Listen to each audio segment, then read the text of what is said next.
Hello అందరికీ welcome to my channel హేట్ సార్కా. సో ఈ వీడియోలో ఏంటి అంటే చాలా మందికి ఫేజ్ 2 అయిపోయింది.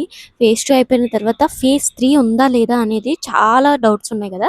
సో ఈ వీడియోలో క్లారిటీ తెచ్చుకుందాం. అసలు ఫేజ్ 3 ఉంటుందా? ఇది రియలా? ఫేకా?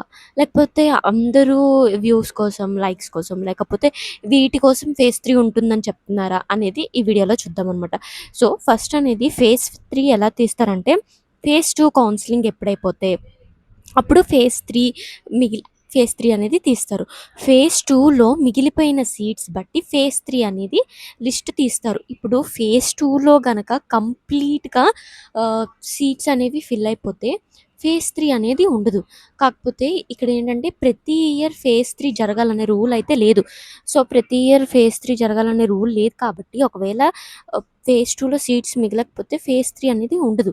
సో, మరీ ఎక్కువ హోప్స్ పెట్టుకోకండి. కానీ మాక్సిమం ఇక్కడ ఫేజ్ 3 అనేది తీస్తారనమాట. ఎందుకు అంటే ఇప్పుడు ఇప్పుడు ఒక 627 సీట్స్‌లో కనీసం అందులో లీస్ట్ తీసుకుంటే ఒక 80-90 మెంబర్స్ అయినా వెళ్ళరు.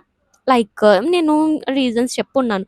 అసలు ఫేజ్ 1 నుంచి ఫేజ్ 2 వచ్చిన వాళ్ళకి ఎందుకు వెళ్లరు అంటే ఫేజ్ 1లో రాని వాళ్ళు మళ్ళీ ఏమి అప్లై చేసుకోరు కదా ఫేజ్ 2 కోసం.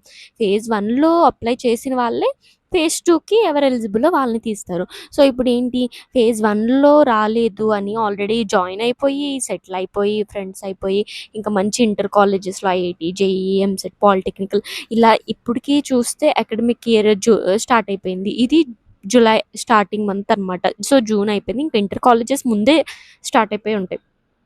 సో, ఇవన్నీ ఉంటాయి కాబట్టి ఫేజ్ 2లో మాక్సిమం ఒక 80-90% సీట్స్ అనేవి మిగిలితే అని ఒక ఎక్స్‌పెక్టేషన్ అంతే.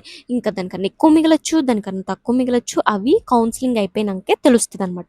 సో, ఇప్పుడు ఫేజ్ 3 అనేది ఒక 80-90 సీట్స్ మిగిలిన ఫేజ్ 3 అనేది ఉంటది.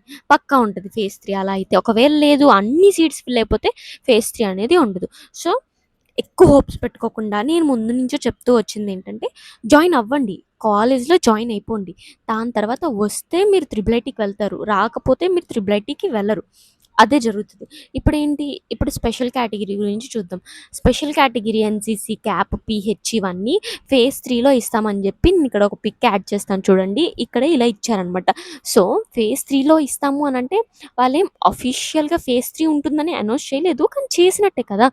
సో, ఇక్కడ దీన్ని బట్టి చూస్తే ఫేజ్ 3 ఉంటుందనేది ఒక చిన్న హోప్. అంటే సీట్స్ పక్కా మిగలొచ్చు అని. మిగలకపోతే మరి ఫేజ్ 3 ఉండదు. కాకపోతే ఎన్‌సీసీ, స్పోర్ట్స్, క్యాప్, పీహెచ్ ఇవన్నీ కొంచెం లేట్ అవుతూ ఉంటాయన్నమాట. అందుకే వాటి లిస్ట్ అనేవి మనకి కొంచెం లేట్ అవుతుంది. ఇప్పుడు వాళ్ళ సీట్స్ కలిపి స్పెషల్ కేటగిరీ లిస్ట్స్ అనేవి లేకపోతే ఇంకా ఫేజ్ 3 లిస్ట్ అనేది ఒకేసారి ఇస్తారు. సో, స్పెషల్ కేటగిరీ లిస్ట్ వాళ్ళకి ఇంకా ఎందుకు పిలవలేదు అని చెప్పి ఏం టెన్షన్ పడకండి. మీకు పిలుస్తారు. ఫేజ్ 3 కల్లా అయితే పిలుస్తారు. ఇంకొకటి ఇంకొకటేంటి అంటే ఫేజ్ 3 కోసం గూడా వెయిట్ చేసి ఇంకా and special category date and time phase 3 యొక్క డేట్ అండ్ టైమ్ గురించి ఆలోచిస్తే మనకి ఇప్పుడు ఏంటి అంటే అక్కడ చూసారా కౌన్సిలింగ్ అనేది జూలై 4తో ఎండ్ అయిపోతుంది. సో, ఇప్పుడు మనకి ఫేజ్ 2 చూసారా జూలై ఫస్ట్ వీక్‌లో ఇస్తాము. ఫస్ట్ వీక్‌లో కౌన్సిలింగ్ అనంటే అలాగే ఇచ్చేసారు. సో, ఈసారి డిలే చేయరని అనుకుంటున్నాను. నాకు తెలిసి 4థ్ కౌన్సిలింగ్ అయిపోతే 6థ్ టు 10థ్ మిడిల్‌లో గానీ, లేకపోతే ఆ 1 వీక్ పీరియడ్ ఆఫ్ టైమ్‌లో గానీ ఇలా ఇచ్చేస్తారనమాట.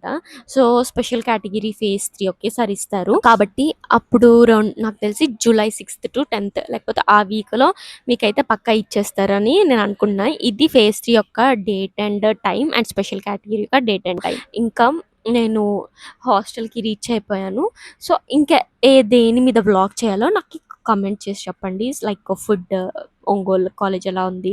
ఇలా అనమాట. సో, దాన్ని బట్టి మీకు ఎలా ఉంటదో తెలుస్తది. కాబట్టి వీడియో ఎవరికైనా యూజ్‌ఫుల్ అనిపిస్తే సబ్స్క్రైబ్ చేసి షేర్ చేయడం మర్చిపోవద్దు. మరీ చెప్తున్నాను ఏంటి అంటే ఫేజ్ 3 మీద మరీ ఎక్కువ హోప్స్ పెట్టుకోకండి. బట్ నాకు తెలిసి ఒక 90% ఫేజ్ 3 అనేది ఉంటుంది. సో, ఆ 90% ఉన్నా మీకు ఒకవేళ బార్డర్‌లో వచ్చేటట్టు ఉన్నాయంటే, మీరు డాక్యుమెంట్స్ అనేవి సెట్ చేసుకొని పెట్టుకోండి. డాక్యుమెంట్స్ ఎందుకు దానివల్ల సీట్ పోయే ఛాన్సెస్ చాలా మందికి ఉన్నాయి, జరుగుతున్నాయి కాబట్టి నేను ఫస్ట్ నుంచి చెప్తున్నవి ఏంటి అంటే డాక్యుమెంట్స్ అనేవి కరెక్ట్‌గా ఉంచి పెట్టుకోండి. And hope for the best. కానీ మరీ అత్యాశకు పోవద్దు. సో, ఈ వీడియో గనుక మీకు నచ్చినట్టయితే లైక్, షేర్ అండ్ సబ్స్క్రైబ్ చేయడం కూడా మర్చిపోవద్దు.